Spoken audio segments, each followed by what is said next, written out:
Edgy and dull and drove a 6-inch valley through the middle of my soul. But at night I wake up with a sheet soaking wet and a freight train running through the middle of my head. You cool my desire. Oh, I'm on fire.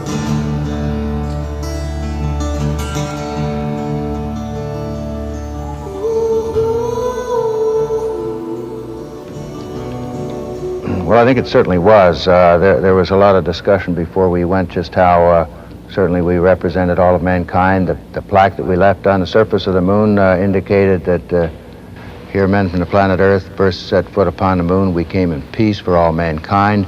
But I think all of us were, with varying degrees of some service to our country that had been a major investment in our life, were most aware that this was a national response to perhaps an international challenge of our capabilities in engineering and technical prowess by the Soviets, and that we certainly were, in retrospect, responding, in a sense, and charting a course which was a national response. And because of the major events that took place as a result of the teamwork that we had between the government, the academia, and industry, I've certainly felt that the American flag is what belonged there. It's characteristic of previous explorations to plant a symbol upon arriving at a new shore, and it indeed was a philosophical moment of achievement. It was also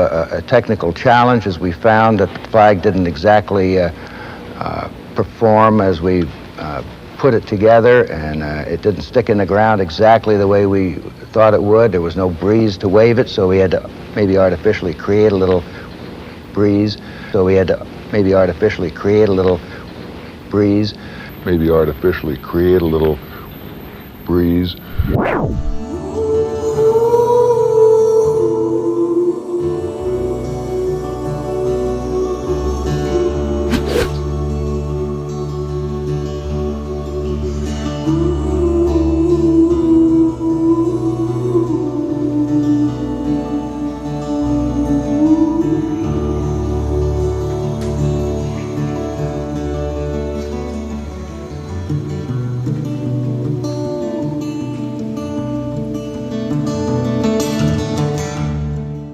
So it was a great mixture with, I think, a sense of pride, and it will be a remembering event, photographing individuals alongside the flag.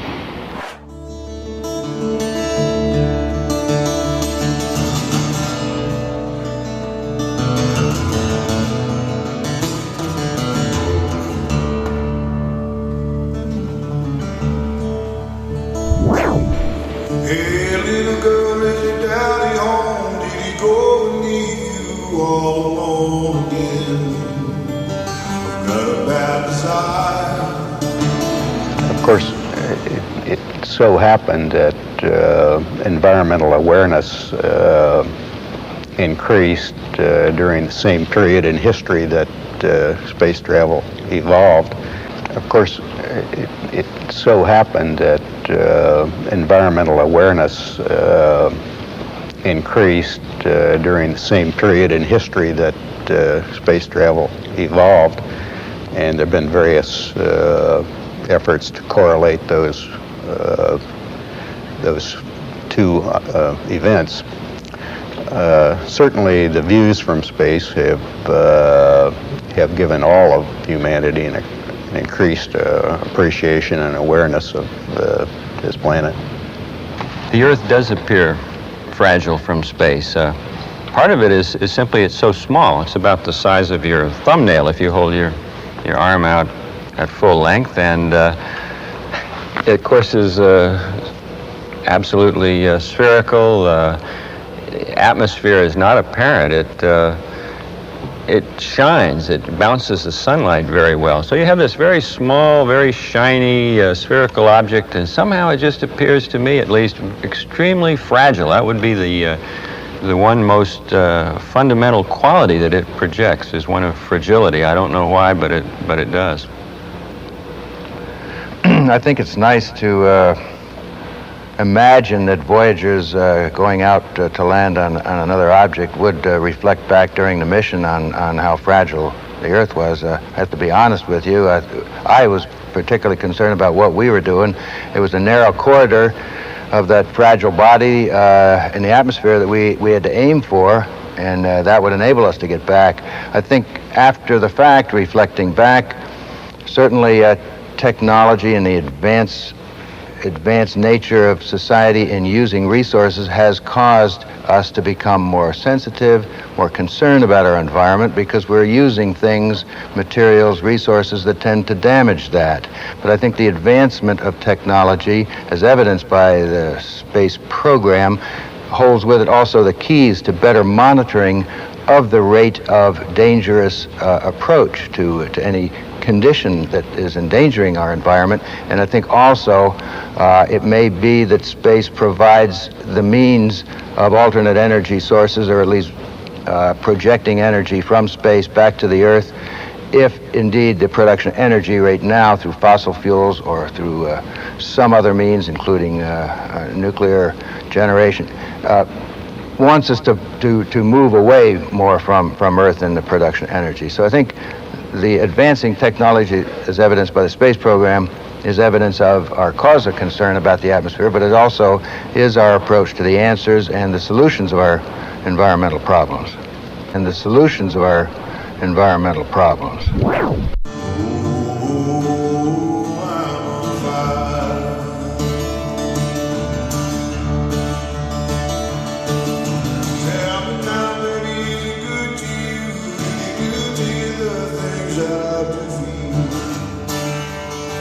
I'll take you high.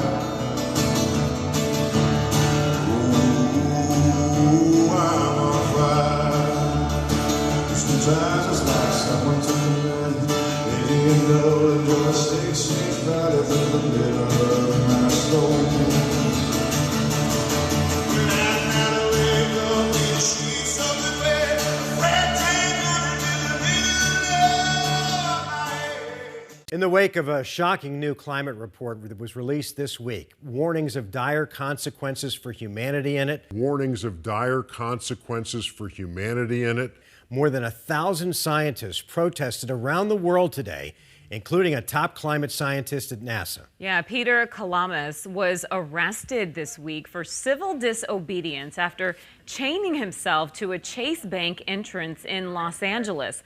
Kalamas and scientists around the world are in a desperate bid to save the planet and convince leaders to drastically cut carbon emissions. The latest UN report warns that the civilized world is nowhere near on track to meet the CO2 emission goals. We're going to lose everything, and we're not joking.